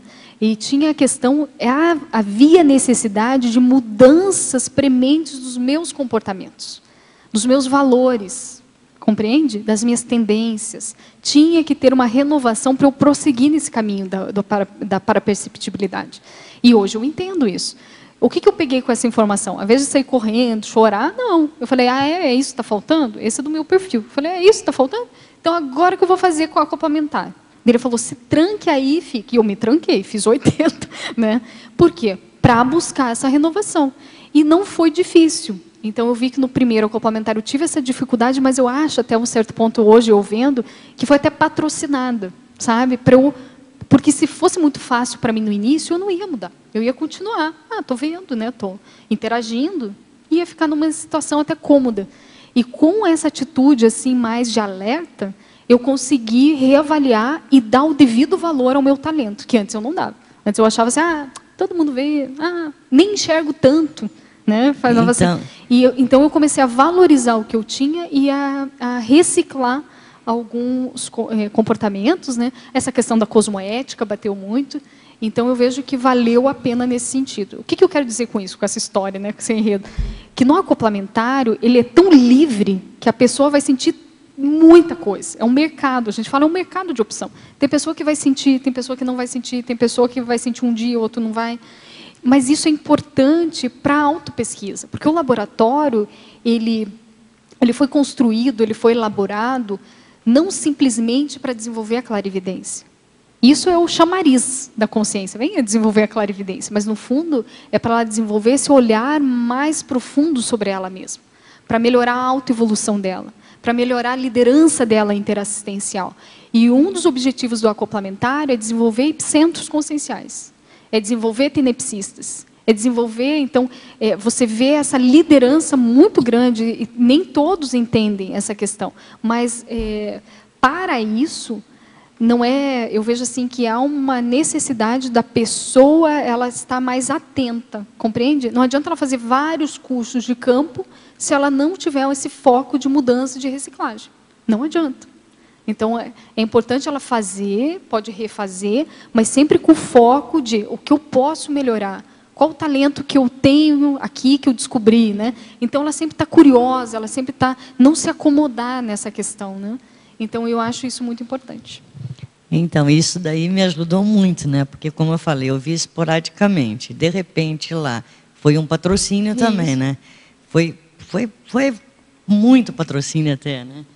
E todos complementaram, e agora que eu faço é o mesmo objetivo. Mas o primeiro que eu fiz, que foi este, eu nem estava com o objetivo na clarividência. O meu objetivo lá, que eu perdi um pouco a parte teórica, eu viajei na maionese na teoria, aí na hora que eu cheguei lá, eu fui com o objetivo de fazer doação de energia. Fiquei lá para doar energia. No fim, o que aconteceu foi fantástico. Agora, mais uma pergunta aqui, em mitologia. A demistificação, isso aí na página 13, do autoparapsiquismo mental somático. Eu coloquei esse autoparapsiquismo mental somático no sentido de desdramatizar, no sentido de compreender melhor o que seria esse parapsiquismo mental somático, né? Porque não é, quando a gente fala mental somático, não é simplesmente a pessoa utilizar os atributos mentais, né? Que dentre esses atributos está o parapsiquismo, né? Mas é utilizar de uma maneira eficiente. Então, chamar a atenção para aquelas pessoas que ficam só na área da escrita e não desenvolvem o parapsiquismo, ou não prestam atenção nas suas capacidades e talentos parapsíquicos, e ao contrário também. Aquela pessoa mais sensitiva, que tem mais uma interação energética, mais assimilação, e não está conseguindo fazer essa interação com a escrita ou com essa produção intelectual. Então, eu vejo que não são situações opostas, e sim convergentes. A gente tem que conseguir adaptar essas duas funções para a gente conseguir evoluir com cosmoética essa questão do desenvolvimento parapsíquico, né? Eu vejo que não tem por onde muito fugir, não, do que eu estou vendo assim, nas mini-tertúlias, né? Eu vejo que, outra vez enfatizando, existem muitas ferramentas dentro da CCCI, está faltando mais a nossa prioridade com a questão da escrita e também com esse desenvolvimento parapsíquico mais lúcido, né? E que o laboratório acoplamentário é uma dessas ferramentas que podem auxiliar e desenvolver essa questão. Professora Lilian, por que existe a necessidade de ficar em imersão para fazer o laboratório acoplamentário? Na verdade, essa imersão ela é um critério de segurança de quase todos os cursos de campos bioenergéticos da Conscienciologia, né? Então, o acoplamentário, nós verificamos que quanto mais a pessoa ela priorizar esses 3 dias para essa autorreciclagem parapsíquica, melhor vai ser o aproveitamento dessa pessoa. O que eu quero falar com isso? Até mesmo para os reciclantes, né? Que muitas vezes, se a pessoa voltar para o lar, ou quem vem de fora para Foz, né, fazer o curso, dormir numa outra residência, normalmente ela vai ser assim, a sua atenção ela vai ficar dividida, né, entre o curso e os familiares, os amigos. Então, a tendência da imersão é ela focar totalmente nela, naquele desenvolvimento parapsíquico, né? Então, isso é bem interessante. Eu acho que a gente tem que compreender melhor essa situação dessa imersão, e quando a pessoa compreende, ela até vai querer ficar em imersão, porque isso otimiza muito essas questões do próprio curso, né? E outras coisas que nós verificamos, como equipe agora, né, dos cursos de campo, é que pessoas desatentas que saem de um curso, pensa, no curso é trabalhada energia, é feita a desintoxicação, a pessoa está mais expandida, entra numa descoincidência maior dos veículos de manifestação, ela muitas vezes não percebe essa descoincidência e acha que está tudo bem. Ela sai tropeçando, né? Mas acha que está tudo certo, mas ela está descoincidente. Aí ela vai dirigir um carro, olha o perigo de um acidente, né? Ou ela vai para sua casa jantar com os amigos à noite. Gente, isso é uma bagunça extrafisicamente que a pessoa não tem noção. Então, os amparadores têm que ficar ali, opa, caramba, né? Aumenta muito mais o trabalho extrafísico para essa pessoa, né? Então, a gente está tentando diminuir esse trabalho extrafísico para a pessoa entrar na assistência e, de fato, com uma segurança, com técnica, né? Ela atuar mesmo nesse mecanismo, mas para isso exige responsabilidade, né? Então, enquanto não tiver essa responsabilidade, é muito difícil ela aprofundar ou ela ter extrapolações parapsíquicas. Não sei se ficou claro isso, né? Mas isso é muito importante as pessoas refletirem, né? Nesse sentido. O que posso fazer antes do laboratório acoplamentário para otimizar meus rendimentos no momento do curso? Eu vejo que a primeira coisa é você se preparar psicologicamente. Então, é esse estado da imersão. Então, antes, você se inscreveu no curso, com um tempo, né, antes, você já se preparar, lembrar do curso, ler. É muito importante ler o manual, por mais que você já tenha lido, que você já vai entrando nesse clima do laboratório, dos amparadores, né? Outra questão é você trabalhar as energias, não deixar para trabalhar a energia lá no curso acoplamentário. E isso em nenhum outro curso, você tem que trabalhar as energias do cotidiano, né? Então, você fazer mais o estado vibracional, você exteriorizar mais energias, a dica é você exteriorizar para a natureza, absorver as energias da natureza. Então, é você fazer um condicionamento holochacral, que nem um exercício físico que a gente faz, mas fazer isso com as energias. E você realizar, então, esses acoplamentos com animais, com plantas, isso vai te dar um despojamento maior, né? E no laboratório, você realizar esses movimentos de energia, né, tanto a circulação fechada, exteriorização, absorção, para você entrar no clima, né, dessa dinâmica de experimentos. E você lendo o que vem a ser acoplamento energético, assimilação, esse conteúdo teórico ajuda a diminuir a ansiedade na hora de fazer os acoplamentos. Sempre quando você está respaldado com conhecimento, diminui o medo, vai diminuir a tua ansiedade. Por quê? Porque você sabe que nada demais vai acontecer, né? É diferente da pessoa que chega lá do nada, sem ler nada, sem conhecer nada, ela com certeza vai ter uma ansiedade maior do que aqueles que se prepararam, né? Então, isso é muito importante. Outra questão é, antes do seu acoplamento, se você sentir qualquer anseio, né, ou receio, você trabalhar assim, o processo da sua respiração. É uma coisa muito simples, mas que dá resultado. É respirar profundamente, ter pensamentos, o que de pior pode acontecer se eu for lá e fazer o acoplamento? Aí você vai se responder, pode ser que eu não sinta nada, mas isso é o pior? Né? Então a pessoa vai diminuindo aquelas expectativas patológicas ou nosográficas e vai vendo, opa, é que nem eu conversar com uma pessoa, só que em vez de eu falar, eu vou interagir energeticamente, vamos se conhecer. Né? Então isso é muito importante, a pessoa ir desdramatizando, né, nos seus pensamentos, o que é essa interação energética. Isso vai facilitar muito, vai otimizar muito a sua experiência dentro do acoplamentar. Parabéns pelo verbete. Obrigada. Eu queria fazer 2 perguntas, tá? Aqui em Ciclologia, na página 12, que fala a necessidade premente do ciclo de reflexões autocríticas perante o parapsiquismo. Queria que você ampliasse mais um pouco. E uma outra questão eu não fiz ainda uma curiosidade, né? Eu não fiz ainda complementário, mas eu queria que você trouxesse, assim, por exemplo, uma vivência sua na questão das temáticas que tem, né? Que sempre vejo no folder, okay. Assim, que te ajudou, olha, essa temática realmente me ajudou em tal desenvolvimento parapsíquico, ou na docência, né? Tem vários tipos de temas, né? Perfeito. Se pudesse você pode só repetir a primeira? A primeira é a necessidade permanente do ciclo de reflexões autocríticas perante o parapsiquismo. Como seria essa autorreflexões autocríticas? Seria na questão do, foi uma clarividência, foi uma psicometria? O que é?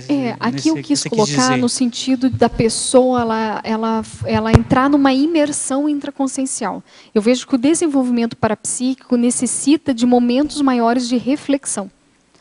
Então, você teve um fenômeno. Muitas pessoas mais jejunas, elas já falam de pronto, o que viu, o que acha. Ela nem criou hipóteses na cabeça dela. Ela nem verificou se aquilo foi devido ao seu filtro mental, né, que foi uma interpretação sua, ou se aquilo é o fato. Então, ela não avaliou esse fenômeno. Então, eu vejo, para a gente criar maturidade nos fenômenos parapsíquicos, há a necessidade do sensitivo refletir. Então, é frear esses impulsos, né, para a gente levar mais, acionar mais esse córtex, né? essa racionalidade, essa criticidade, é nesse sentido. Então, é saber hora de falar, ambiente para falar, pessoas para falar. Então, até mesmo dentro do acoplamentário, que a gente estimula a fala, a gente está estimulando a reflexão. Então, a pessoa, ela dá para perceber aquela pessoa que elabora melhor as ideias antes de falar, aquela que nem elaborou, dela se perde no relato dela. Mas isso, gente, é muito interessante e é para acontecer isso. Não está errado, porque lá é um laboratório para isso, a gente está aprendendo. Então, a própria pessoa vai se questionar, caramba, não era bem essa pergunta, né? O que eu posso fazer melhor, né? O que eu posso questionar de uma maneira mais assertiva, né? Então, toda essa reavaliação, ela passa primeiro para a reflexão. Então, eu vejo que o laboratório, um dos princípios, um dos pilares dele, que mexe muito com a equipe intrafísica de professores e EPICONs, é estimular esse pensamento crítico. É proporcionar momentos de reflexão para os alunos, por mais que eles não gostem no início, que tem alguns que não gostam, né, que eles preferem falar, mas que estimulem essa reflexão para a pessoa pensar de fato o que ocorreu com ela, o que trouxe aquele fenômeno, quais as reações, as repercussões para ela do fenômeno, as hipóteses, traçar várias hipóteses, não é uma, eu sempre coloco 3, assim, 3 hipóteses para isso. Né? E ao falar, eu sempre coloco para os alunos assim, ó, isso é uma hipótese, ó, isso eu estou interpretando. Não sei, eu só vi uma cena, mas a interpretação foi essa. Então, eu deixo claro, né? E isso é muito importante para o sensitivo, que ele está aprendendo a trazer esse juízo crítico. Né? Então, é nesse sentido dessas reflexões prementes. E na questão da temática do acoplamentário, eu vejo que eu e o Flávio, a gente trabalhou muito, a gente colocou essas temáticas, né, dentro da elaboração da escala dos cursos acoplamentários, porque a gente verificava que existia grupos-alvos, entende? Então, público-alvo para determinada temática. E no sentido de trazer especialistas daquela temática, e também pessoas interessadas, pesquisadores, né? E isso aumentava muito o rendimento dos campos bioenergéticos. Parecia que tudo era mais otimizado, as pessoas elas tinham muito mais extrapolações. Por quê? Pela afinidade do tema, os amparadores eram diferenciados. Tá? Então, cada temática tem, sim, é como se fosse um para-coordenador, um para-EPICON especialista naquele tema. E esses temáticos, a pessoa que é, né, pesquisadora desse tema, ela tem muito mais insights, tem muito mais telepatia que propicia a escrita de artigos e verbetes. Isso a gente viu que é batata. E isso, como um dos objetivos do acoplamentário é a GESCOM, né, essa publicação, por ser laboratório, a gente estimulou muito manter essas temáticas. E acertar os EPICONs especialistas para temas, temas específicos. Né? Então, os próprios EPICONs, só para a gente ter uma ideia, eles escolhem a temática. Então, o EPICON 1 escalado, ele fala, vou falar sobre max fraternidade, vou falar sobre arco voltaico, que é uma especialidade dele. E isso muda muito o curso, né? E os outros EPICONs, eles vão sendo escalados, né? E eu vejo assim que a afinidade desse grupo, quando é montado, elaborado nesse sentido, o curso tem muito a ganhar. Então, os alunos ganham, os pesquisadores ganham, os EPICONs ganham, eu acho que a equipe extrafísica também ganha. Né? Então, eu vejo que é essencial a gente começar a estudar um pouco mais esses bastidores, tá? Aqui na página 13, na argumentologia, você fala da parafenomenologia que acontece no acoplamentário. Os insights, a psicografia e a telepatia. Eu queria que você falasse um pouquinho sobre a psicografia, que para mim é algo estranho de acontecer no acoplamentário. É porque eu vejo que a psicografia, a gente tem um estereótipo dela, de mecanismo de funcionamento, correto? Então, a gente vê aquele médium, né, em transe, um transe quase total, né? Normalmente abaixa a cabeça, né? Tem aquela coisa, escrevem rapidamente, tem um que ajuda passando as folhas. Né? O que eu estou falando é até para desmistificar, desdramatizar esse fenômeno, que acontece, eu acredito que com muita gente, sem as pessoas perceberem. Então, às vezes você está vendo uma temática, está escrevendo um verbete, e está lá escrevendo, correto? Eu escrevo normalmente no papel, isso facilita muito a psicografia. Tá? Em vez de computadora, o papel ele facilita, você fica mais à vontade, né? Nesse sentido. E às vezes você está lá elaborando as ideias, você sente descoincidência parcial, na questão dos braços, que eu comentei, sente dormência, vem as ideias, você sabe, você está lúcido para isso, e é automática esse registro. Isso já aconteceu comigo dentro do acoplamentário, em períodos curtos de 3 minutos de intervalo entre um acoplamento e o outro, eu tive uma vivência dessa. Então, é possível ter fenômenos, eu vejo assim, um acoplamentário, a gente fala que é um mercado de opções e fenômenos, mas a gente tem que estar atento, abrir os olhos para o que acontece conosco, que às vezes a pessoa nem percebe, ela está meio descoincidente e escreve naquele bloquinho rápido. E às vezes ela teve inícios de psicografia, só que ela nem se deparou com isso, ela nem viu. Às vezes ela lê, nossa, eu que escrevi isso, essa ideia é minha. Vários alunos já relataram isso. Só que eles não colocavam como psicografia o fenômeno em si, né? Eles nem sabiam, achavam, estou descoincidente, escrevi, tive uma ideia. Então, eu vejo que o aprofundamento desse mecanismo que acontece em nós mesmos, na questão dos parafenômenos, é essencial para a gente ficar mais técnico, né? Então, às vezes, já aconteceu o fenômeno e você nem sabe, né? Então, é importante a gente começar a ter maior acuidade dessas reações que o parapsiquismo traz conosco para a gente descobrir o perfil que a gente tem, né? E o acoplamentário ele possibilita isso, é só estar disponível, né? Você entrar lá, a única recomendação é ter sorriso, né? Sorriso nos lábios, que nem o holociclo, né? Entrar sorrindo e vamos lá. Mente aberta para a gente desenvolver, né, da as próxima habilidades. vez eu vou me abrir para esse fenômeno, porque eu nem tinha pensado nisso. Mas Obrigada. Olha que interessante, não é para...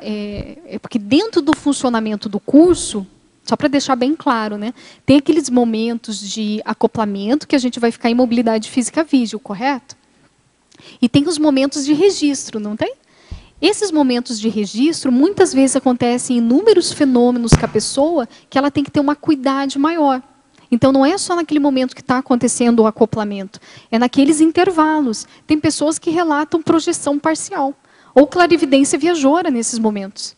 Então, isso que o laboratório ele tem muito mecanismo de funcionamento que a gente não entende ainda, né? E que vale a pena a gente ter essa atenção. Considerando o curso como um todo, até na parte da tarde... Sim. Alguns desses fenômenos podem ocorrer. Podem, lógico, perfeito. Justamente na hora que a pessoa vai refletir. Nos debates, na reflexão.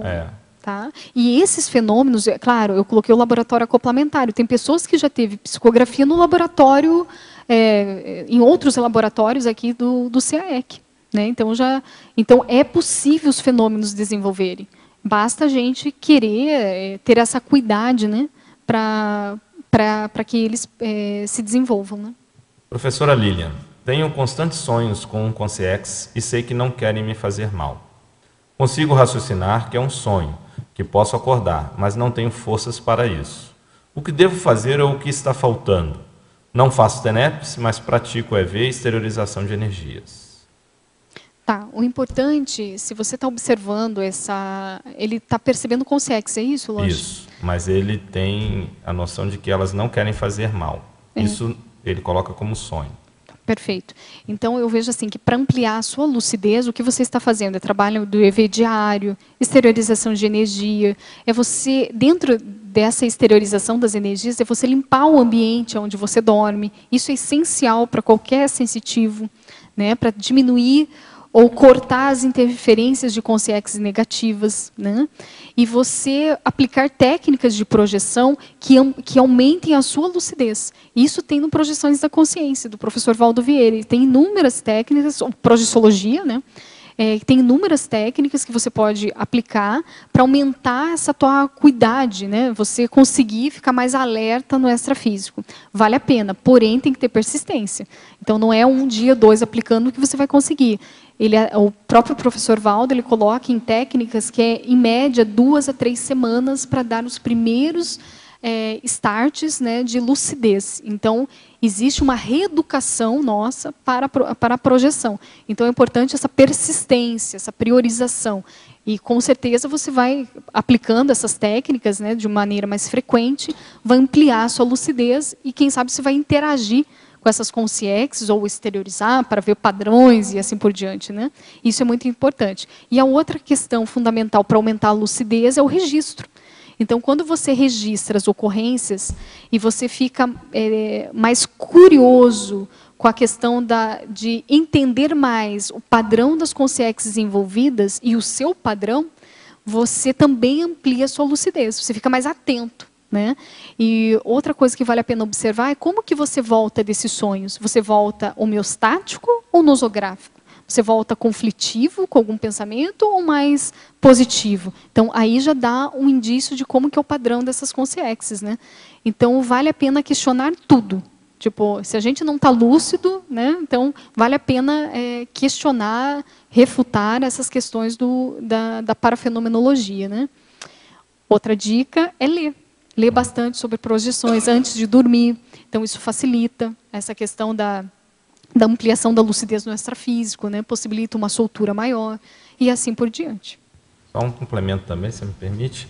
Tem que ficar muito atento ao que ela vai, às vezes, fazer antes de dormir. Né? Principalmente filmes que, às vezes, possam ser um conteúdo mais negativo, evitar esse tipo de coisa e fazer o que você está sugerindo. Né? Perfeito. Às vezes as pessoas não se dão conta e assistem filmes, por exemplo, filme de terror ou de violência. Isso tudo vai influir, às vezes, no sonho da pessoa. Né? Perfeito. Ô, Lilian, você já respondeu para uma plateia tertuliana a respeito da imersão quanto ao curso. E uma pessoa que ela mora aqui na Cognópolis, por exemplo, na sexta-feira ela tem uma dinâmica. O que você fala? Ela também não deve, sendo que ela mora grudado quase com a dinâmica. Isso é um problema. Não deve também, né? Não deve. Eu falo assim, um problema, né? Porque no acoplamentar é uma luta constante de esclarecimento de TARES para os reciclantes, né?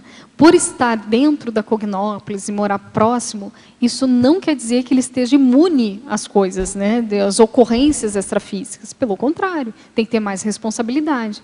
Então, eu vejo que, por mais que a dinâmica também seja assistencial, qual é a prioridade da pessoa? É estar no laboratório acoplamentário, desenvolver o que ela traçou, ou estar na dinâmica? Prioridade já diz, primeiro, só tem uma. Se a pessoa já começa a desviar, não, eu vou fazer, junto com o acoplamentário, eu vou fazer uma dinâmica X, porque daí eu desenvolvo mais rápido. Olha só a dispersão, né? Então, eu vejo que é essencial a pessoa ela ter essa prioridade, ela ter essa maturidade. Opa, se eu vou fazer isso, é do início ao fim. Início, acabativa, né? Então, ela ter isso traz muito da personalidade, né? da consciência, né? Então, não é de uma maneira rápida e sem planejamento que a gente vai desenvolver.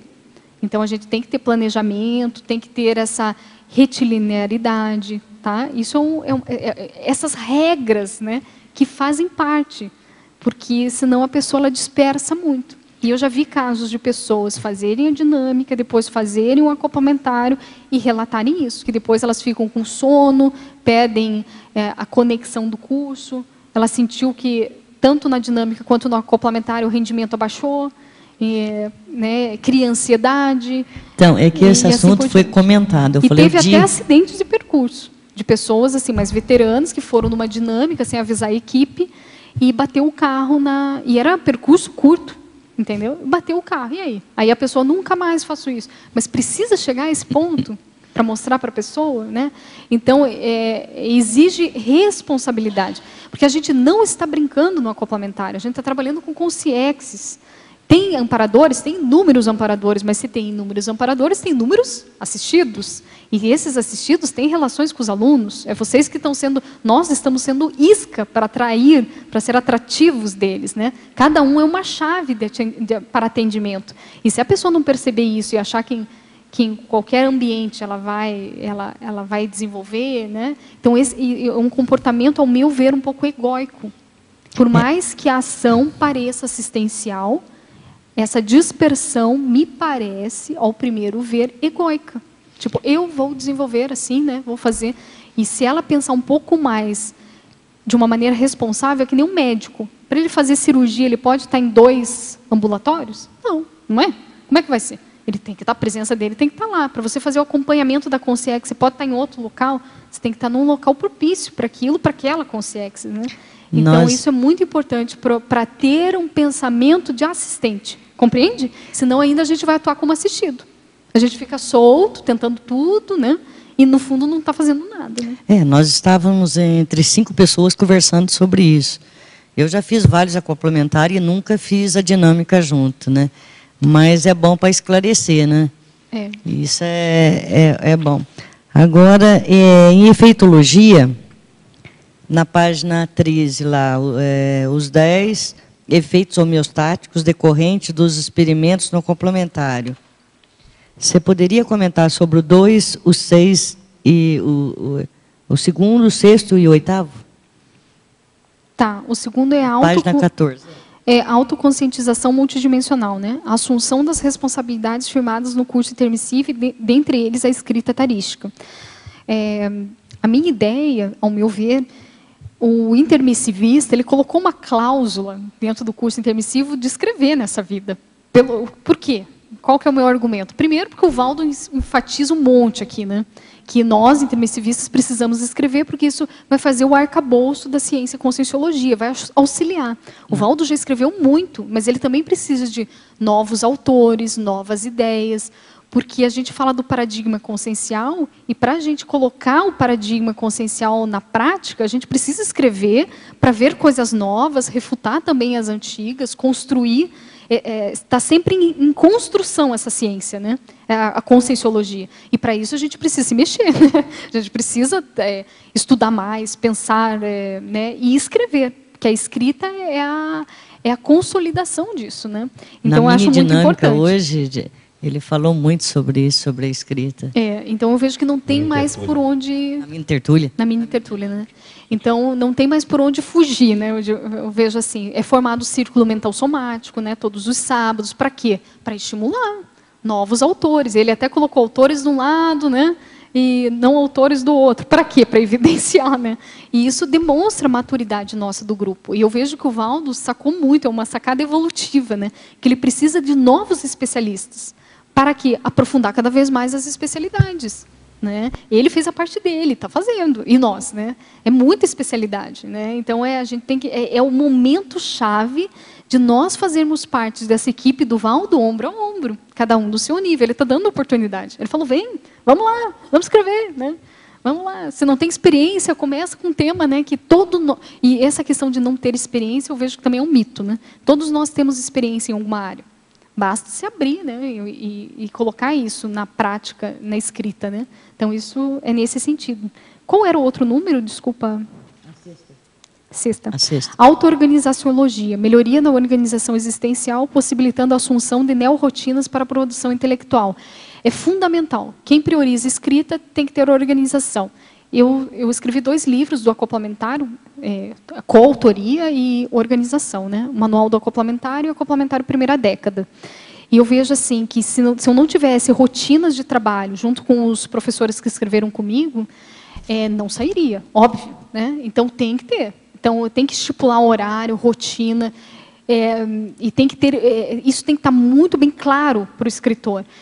Agora eu vou publicar o livro Parapsiquismo na Infância, eu acho que vai sair em agosto. Então eu estou num ritmo de escrita. E eu vejo que uma vez você pegou essa organização da escrita, gente, é o máximo. Aí é verbete que sai, é o teu livro que vem ideias para o livro funcionar mais rápido, de acordo com o seu estilo. É muito amparo dentro dessa área. Então, eu estou, assim, é muito interessante, porque para mim está sendo novo, né? E eu estou tentando ao máximo pegar essas ferramentas que vêm para colocar na prática, né? Então, vale a pena. Se você se predispor, eu não tinha tanto talento assim na escrita. Tinha até baixa autoestima nesse sentido. Então, eu me coloco como cobaia. E eu comecei com o verbete tremendo nas bases, né? Que foi a labilidade parapsíquica, eu já tinha escrito um artigo. E no momento que eu enfrentei, fui lá, eu falei, sabe de uma coisa? Tem regras, né? Se eu não souber escrever direito, tem regras, tem revisor, tem não sei o quê. O negócio é a ideia. Foquei na ideia, fui escrever, pedi ajuda, Antônio Pitaguari. Eu não tenho tempo ruim.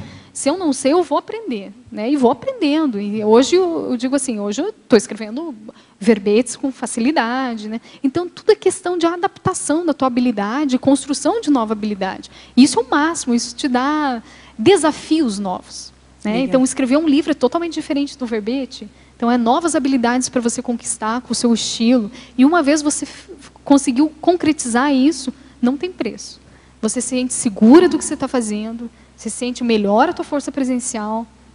Então, tudo, eu vejo que TENEPS melhora e assim por diante. Eu vejo que é um marco dentro, para nós, intermissivistas, para a gente alcançar aquela condição que o Valdo fala da liderança interassistencial, né? Para a gente conseguir ser líderes no período intermissivo, né? No extrafísico. Então, eu vejo que o livro ele vai possibilitar essa condição. Esse público-alvo vai atrás, né? Não tem jeito. E isso é uma forma evolutiva. É como se a gente traçasse isso evolutivamente. Não, é para isso mesmo, vamos lá. A gente traça isso para... É nesse sentido. Lilian, por favor, ali na mesma listagem, o item 8, a convergência dos cosmovisão, talentos. né? A convergência dos talentos parapsíquicos com a escrita tarística. Esses talentos parapsíquicos. Tá, perfeito. O talento, eu vou colocar o meu exemplo, tá? Então, no caso, clarividência, né? No meu caso, o meu talento parapsíquico é clarividência, e eu vejo assim que a clarividência me abre portas. Não sei se eu vou deixar claro isso. Então, aonde eu trabalho com esse fenômeno parapsíquico, me traz mais ideias, me amplia mais a visão, compreende? A visão não só de clarividência, mas essa minha visão do que eu estou escrevendo, vem informações sobre aquilo que eu estou pesquisando, e nesse sentido. Então, eu vejo que essa convergência do que você já tem construído, consolidado em você com a escrita é fundamental. Eu estou escrevendo um livro, eu já escrevi, né, tá em diagramação, Parapsiquismo na Infância. Então, eu estou convergindo um talento meu de parapsiquismo no sentido da escrita. E isso otimiza muito a produção. É muito mais rápido você escrever por uma coisa, por um talento seu, compreende? Então, eu associei todas as experiências que eu tive no parapsiquismo com uma habilidade que eu ainda não tenho bem consolidada, que é a escrita. Mas só pelo fato de eu estar falando de parapsiquismo, isso me motiva. Isso me motiva a eu procurar técnicas para escrever. Isso me motiva a eu apresentar mais verbetes. Isso me motiva, compreende? Então, eu coloquei uma coisa na outra, um tempero no outro, para eu tentar evoluir melhor, né? Okay, nesse sentido. Ok. Bom, pessoal, estamos chegando no nosso horário.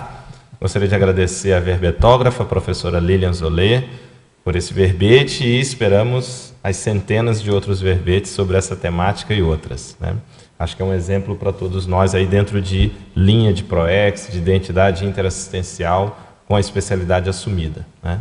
Muito bom, Lilian.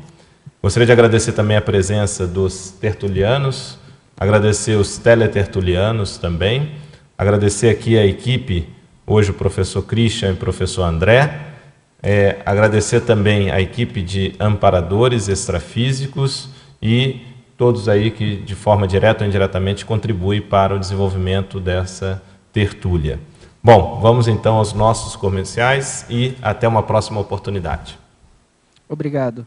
As pontuações da tertúlia de hoje são 16 assinaturas no livro de presença, 14 perguntas presenciais e 16 perguntas respondidas online. Hoje nós temos um recado. A Beatriz, com curso avançado em saúde consciencial. Boa tarde a todos. A OEC convida você a participar do curso Avançado em Saúde Consciencial. É um curso teórico e prático de autoexperimentação. Avançado em Saúde Consciencial possibilita o participante a vivenciar a autoconsciencioterapia. Possibilita também aprofundar nas autocuras, a tornar-se terapeuta de si mesmo, a ampliar a própria saúde integral e consciencial, favorecendo maior equilíbrio e qualidade de vida.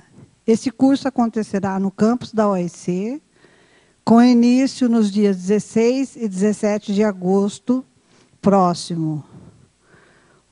O curso avançado em saúde consciencial é composto de 12 módulos mensais. Maiores informações pelo telefone, código de área 45 3025 1404, ou pelo site www.oec.org.br.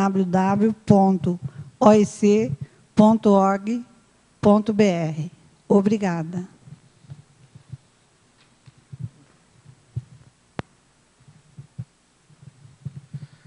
Para amanhã, teremos o verbete aporte autoral. especialidade Conscienciografologia, com a verbetógrafa Eliana Manfroy. Obrigado e boa tarde a todos.